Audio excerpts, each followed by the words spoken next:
जुनैद अपनी माँ से कहता है कि जो ढोंग आपकी बहू तानिया बिछा रही है, आप सोच भी नहीं सकती कि वो क्या करना चाह रही है।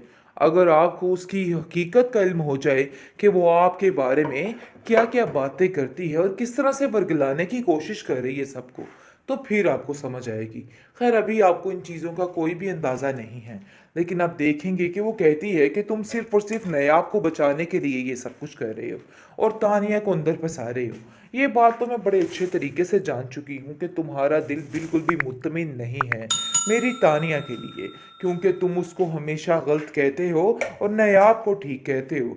जिस पर आप देखेंगे कि तानिया को जैसे ही पता चलता है कि जुनैद मेरे खिलाफ वर्गलाने की कोशिश कर रहा है और नायाब की साइड ले रहा है, तो वो कहती है कि पता नहीं क्या वजह है आंटी, मुझे तो समझ ही नहीं आती कि इंसान मेरे पीछे हाथ धो के क्यों पड़ चुका है। आखिर मैंने क्या बिगाड़ा है? मैं सिर्फ इस बात पर आपका साथ देती हूँ, क्या इस चीज़ की मुझे सज़ा मिल रही है? जिस पर वो कहती है कि तुम फिक्र मत करो, अब मैं अपने तरीके से ही इसको हैंडल करूँगी। खैर, आप देखेंगे कि वो ज़ावियार से कहती है कि देखो ज़ावियार, अपनी बीवी को कंट्रोल में करने की कोशिश करो, क्योंकि मुझे नहीं लगता कि वो सही रास्ते पर जा रही है। उसका रास्ता ही गलत है, लेकिन उससे कोई उम्मीद भी मत रखना कि वो कभी ठीक होगी। ये लड़कियां ठीक नहीं होती, ये जैसी हैं वैसी ही रहती हैं, इसलिए तुम्हें इसके लिए ज़्यादा सोचने की ज़रूरत नहीं है। बस मैं तुम्हें इतना ही कहना चाहती हूँ कि इसके दिमाग को दुरुस्त कर लो, क्योंकि मुझे इसका दिमाग दुरुस्त होता हुआ नज़र नहीं आ रहा है और ऐसा लगता है कि दिन ब दिन ज़्यादा ही खराबी पैदा होती चली जा रही है और ये लड़की को ना सुधारा गया तो मामला मज़ीद ख़राब हो जाएगा। ये तो हमारा सारा घर खाली कर देगी और जाकर पीछे अपने मेके में दे आएगी और फिर हमारे पास क्या रह जाएगा? मुझे तो समझ नहीं आ। आप किस चीज़ का दिखावा कर रही हो इस घर में? इस घर में तुम्हारी कोई भी जगह नहीं है और चाहते हुए भी तुम अपनी जगह इधर नहीं बना सकती हो। देखो, अगर कोई फ़र्क नज़र आ जाता। असल बात तो ये है कि ऐसा ना हो कि तुम जुनैद की बातों में लग के अपने आप को बड़ी महारानी तस्वर करने लग जाओ। तुम्हारा ये रवैया बिल्कुल गलत है। जिस पर आप देखेंगे कि तानिया कहती है कि आप बिल्कुल ठीक कह रही हैं, ये लड़की बिल्कुल नहीं बदलने वाली और पता नहीं क्या क्या करेगी।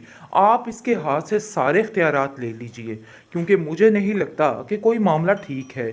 ऐसा लग रहा है कि सब कुछ गलत होने जा रहा है। यानी कि तानिया बुरे तरीके से दिमाग भर रही है अपनी सास का और कहती है कि बात कीजिए दादी जान से कि सारे इख्तियारात उससे ले लिए जाएं, क्योंकि मुझे नहीं लगता कि कोई भी मामला ठीक है। जिस पर आप देखेंगे कि नायाब कहती है कि मैंने कौन से आप लोगों के इख्तियारात को छेड़ा है, मैंने तो कभी किसी चीज़ का नाजायज़ फ़ायदा नहीं उठाया है। अरे, एक बात की थी सीधी सी, लेकिन आप लोगों ने तो उस बात का तमाशा ही बना के रख दिया। ऐसी तो कोई बात है ही नहीं थी। लेकिन आप देखेंगे कि वो मानने को तैयार ही नहीं। ज़ावियार कहता है कि कोई ना कोई ऐसी बात तो ज़रूर है, लेकिन इतनी पुरानी हमारी मुलाज़मा झूठ कैसे बोल सकती है?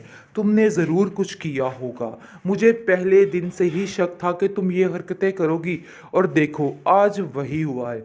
तुमने वही कर दिखाया जिस चीज़ का हमें डर था। जिस पर वो कहती है मेरा यकीन माने, लोगों की बातों में आके आप अपने आप को इस तरह से क्यों ख़राब कर रहे हैं? मैंने कुछ भी नहीं किया, आपको मेरी इस बात पर यकीन करना होगा। लेकिन निगार कहती है कि वो मेरा बेटा है और मेरी ही बात पे यकीन करेगा। देखो, तुम्हारी हैसियत नहीं है इस घर में रहने की, और इसीलिए समझाती थी। इस किस्म की लड़कियां इसी तरह के काम करते हैं, लेकिन तुम्हें अपनी माँ की बात समझ नहीं आई। देखो, इन सब चालाकियों से कुछ भी हासिल नहीं होने वाला। ये बात तो तय है कि आप जो कुछ मर्जी कर लो, लेकिन ऐसा वैसा कुछ नहीं होगा। जो उसकी हैसियत है वो उसकी हैसियत ही रहने वाली है। खैर, आप देखेंगे कि नयाब काफ़ी ज़्यादा परेशान है। जिस पर उसकी अपनी दादी उसको कॉल करती है और कहती है कि मुझे तो बहुत अफसोस हुआ ये सुनकर। इतना भी दीद लिहाज नहीं था जावियार में कि उसने हमें 2 पल के लिए वहाँ पे बर्दाश्त कर लिया हो। मैं तो हैरान ही होगी, मेरी तो अक्ल ही दंग रहेगी। तुम्हारी भाभी इस बात से काफ़ी खफा है। आखिर ये लोग क्या अपने आप को समझते हैं, ऐसा कैसे कर सकते हैं? जिस पर वो कहती है आप फिक्र मत करें, सब ठीक हो जाएगा और भाभी को भी समझाइएगा कि दिल में ऐसी कोई भी बात ना रखेगा। खैर, आप देखेंगे कि हर तरीके से नयाब हर चीज़ को हैंडल करने की कोशिश करती है, लेकिन बेसूद कुछ भी उसको हासिल नहीं होता है। जो वो अच्छा करने की कोशिश करती है उसके बरक्स हो जाता है और उल्ट हो जाता है, इसलिए वो काफ़ी परेशान हो जाती है। लेकिन घर में उसकी दादी की तबीयत दिन ब दिन काफ़ी बिगड़ती जा रही है और ख़राब होती जा रही है। ज़ाहिर सी बात है, हर वक्त वो नायाब की टेंशन ले लेके पागल हो रही है और बार बार यही कह रही है कि अगर मैंने उसकी तरबियत में थोड़ा चालाकपन ले आती तो ऐसा ना होता। आज जिस तरह वो धक्के खा रही है, ऐसे नहीं होना था। खैर, आप देखेंगे कि नायाब जो है वो दादी से कहती है कि सारे ठीक ही तो कह रहे हैं, आप सारी जिम्मेदारियां हर चीज़ अपने होल्ड में रखें या फिर तानिया को दे दीजिए। वो वाकई में मुझसे बहुत ज़्यादा काबिल है और वो हर चीज़ को बड़े अच्छे तरीके से संभालेगी। आगे से वो कहती है कि ये बात तुमने तय नहीं करनी है, ये बात मैंने तय करनी है और मैंने कर ली है। जो जिसका हक है उसको ज़रूर मिलेगा। देखो, किसी के साथ इधर नाइंसाफ़ी नहीं हो रही है, तुम्हें परेशान होने की कोई भी ज़रूरत नहीं। यानी कि पूरे तरीके से उसको तसल्ली दी जा रही है कि तुम इन सब बातों की टेंशन ना लो। हालांकि बीचन जानती हैं कि सारा कुछ वो लोगों के कहने पे कर रही है। यानी कि दिन दिन ब दिन जो उसके बदतर से बदतर हालात होते जा रहे हैं, उसको देख कर उसके मद्देनज़र वो ये सारी बातें कर रही है। लेकिन आप देखेंगे कि वो उसको समझाने की कोशिश करती है कि तुम बिला वजह परेशान मत हो, ये लोगों का काम है बोलना और ये लोग बोलते रहेंगे, इसलिए मज़ीद इन सब लोगों की टेंशन नहीं लेनी है। खैर, आप देखेंगे कि जुवेरिया कहती है कि इस बात का बदला तो मैं लेकर ही रहूंगी इससे, इसने जो जो कुछ मेरे साथ किया है इन सब चीज़ों में इसकी गलती है।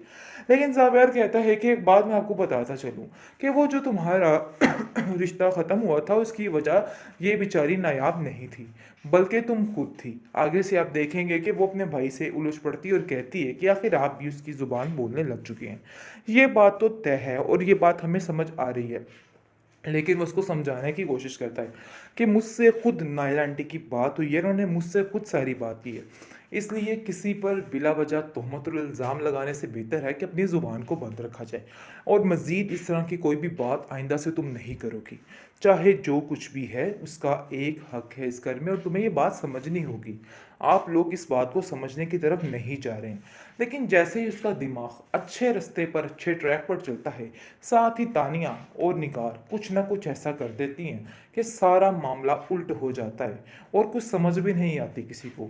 खैर, आप देखेंगे कि दादी समझाती है नायाब को कि नायाब तुम परेशान मत हो, देख लेना तुम्हारा जो मुकाम है वो मैं तुम्हें दिलवा कर ही रहूँगी। चाहे ये लोग लाख कोशिशें कर ले उसके बावजूद भी इनको कुछ हासिल नहीं होने वाला, ये बात तो तय है। लेकिन आप देखेंगे कि फ़िलहाल जो मामलात जा रहे हैं उनकी वजह से बेचारी नायाब काफ़ी परेशान है और वो समझ रही है कि बहुत मुश्किल है ये सब कुछ करना, क्योंकि उसको खुद समझ नहीं आ रही है।